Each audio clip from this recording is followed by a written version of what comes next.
in this latest round of education freedom, as the governor calls it, the price tag is about $7,000 per student, give or take. I think it's $7,000 and some change, I can't recall. But let's just say $7,000 per student. All right, I've got 3 little boys.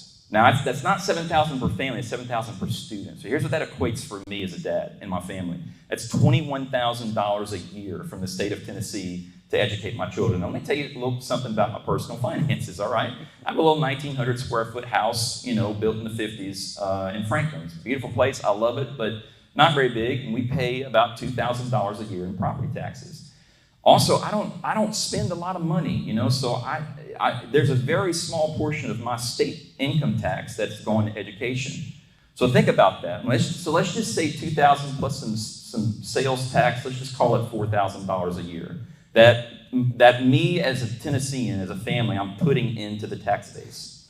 All right, let's do some math. I'm putting in $4,000 a year, and I'm getting out $21,000 a year.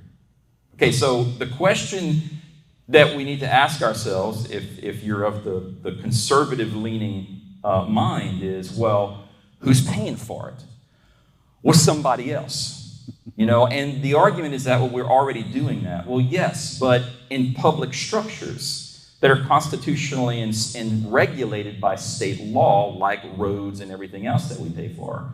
But when you think about taking that same money and putting it into a private school, right? Number one, it's not your money. Stop saying that, because you're not. It's not. Let me just say this. Let me rephrase that. It's not my money, because I'm not putting that much money into the system. It's somebody else's. As a conservative, my brain can't compute that this is a good idea and that this is the way to fix education. So I wanted to make that distinction when we're talking about taxpayers. And again, then the next conversation is, well, what about the low-income folks that can't afford private school? Well, then now we're talking about what we're actually talking about, and that's an entitlement program, which is exactly what we're creating with this current vote. It's actually legally defined, by the way, as a state and local public benefit. Guess what state and local public benefits are? Welfare and entitlement programs.